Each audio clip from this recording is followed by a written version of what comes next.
Estamos de regreso.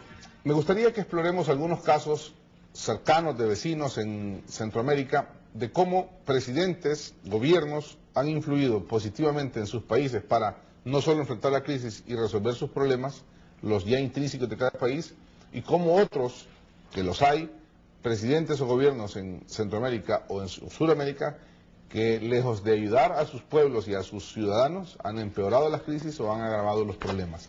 ¿Cuáles son los ejemplos en los que El Salvador debería verse como espejo en positivo, Rafael, y cuáles son los que deberíamos vernos en negativo, es decir, no querer ser como esos países o como la están pasando esos países, a partir de su ambiente político, de su ambiente o entorno económico y de su preparación para la crisis? Vamos a ver, aquí hay varias cosas sobre las cuales, hay varias preguntas en una sola, ¿verdad? En lo que El Salvador debiera de verse es en el espejo en Centroamérica debiera de verse en el espejo de los países del sur, de Panamá y de Costa Rica. Panamá y Costa Rica tienen una sociedad civil que está más conforme con el papel del Estado de lo que está en El Salvador.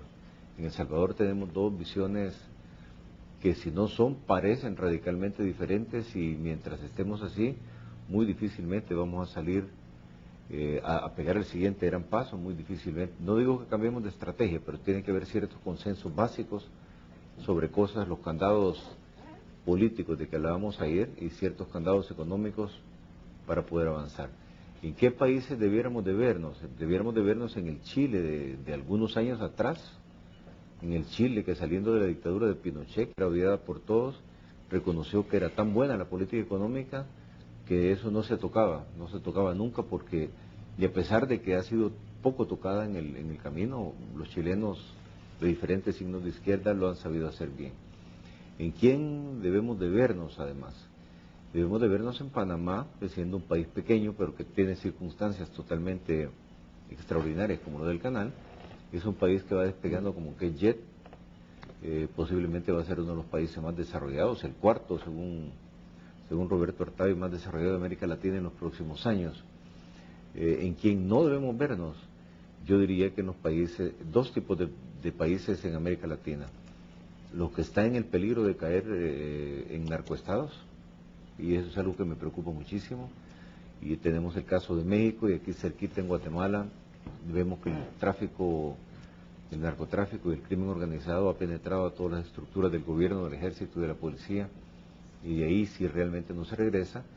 Y como yo lo escribo, tanto de los países que se llaman del socialismo del siglo XXI, que en efecto es un tipo de socialismo que no llega a tener una coherencia ideológica o una coherencia metodológica, pero tiene en común algo, que son políticas populistas, que no respetan la democracia y que tienen un caudillismo, y que sus números de pobreza, a pesar de la riqueza petrolera de Venezuela, y sus números de desarrollo humano son realmente fatales.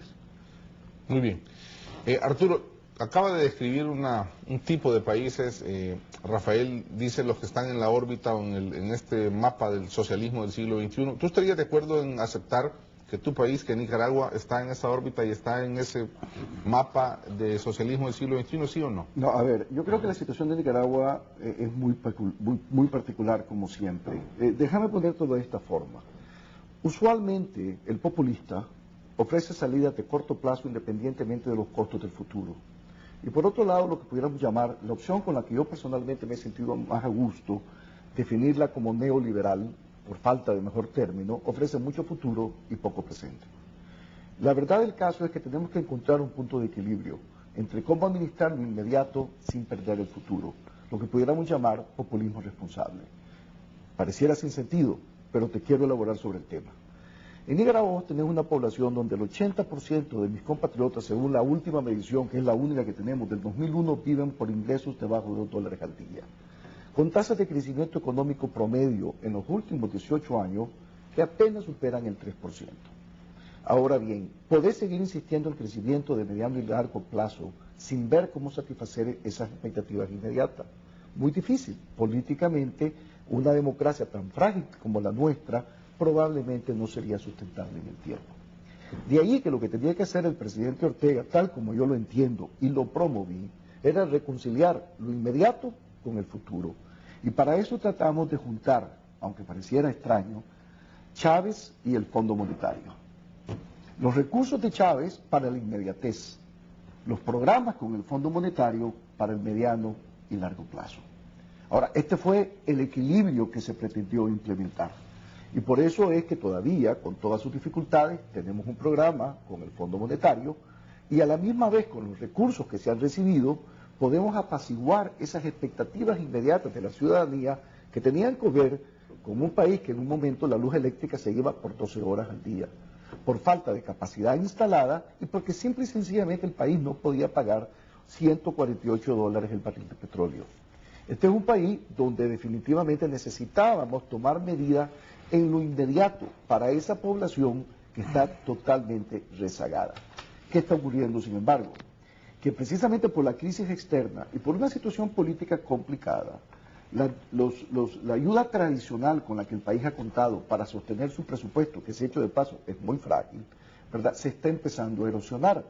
Y encima de eso, con la buena noticia para la mayoría de los países que el precio del petróleo ha disminuido dramáticamente, paradójicamente en el caso nuestro es una noticia con doble efecto. Por un lado es buena a nivel nacional, pero por otro lado tiene esa gran deficiencia de que son recursos que se pierden para el efecto inmediato. Entonces, en ese sentido yo diría, ¿verdad?, de que lo que se ha tratado en Nicaragua es, por un lado, crear un híbrido complejo, y no sé si es sustentable en el tiempo, entre manejar lo inmediato sin perder el futuro. Pero digámoslo así, eso que tú le llamas inmediato, eso que tú le llamas manejar el presente, y eso que tú le llamas el recurso o la ayuda de Venezuela, específicamente, para lo de ahorita, las urgencias de ahora mismo, ¿es gratis o requiere de una matrícula en un club del socialismo del siglo XXI? Aquí viene la gran pregunta. ¿Cómo administrar esa ayuda? Si esa ayuda va a negar la ayuda tradicional, ¿cuáles son las consecuencias? Porque yo he insistido de que si fuese a negar la ayuda tradicional, estamos en una situación complicada. Hasta ahora, y no sé si va a poder ser exitoso en el futuro, se han podido reconciliar las dos fuentes. Después de todo, ¿verdad?, hay que recordar de que la tradicional representa para Nicaragua, y por la tradicional me refiero a la Unión Europea, los organismos multilaterales, la ayuda bilateral de los Estados Unidos, representa cerca de $500 millones. La ayuda venezolana se estima, ¿verdad?, en unos $250 millones por año. La mitad de la tradicional, pero la tradicional sigue siendo fundamental. La ventaja de la venezolana, por ponerlo así, es que es de desembolsos inmediatos. Inclusive, me recuerdo un poco los programas norteamericanos de los ISF, que estuvieron muy de moda en cierto momento, donde los recursos que te ofrecía el gobierno de los Estados Unidos eran de orden inmediato para hacer dos cosas: apoyar tu balanza de pago y apoyar tus cuentas fiscales. Hay algo de eso en esto, ¿verdad? Ahora, insisto, si estos recursos verdaderamente implican la negación de los otros, entonces estamos en una situación complicada.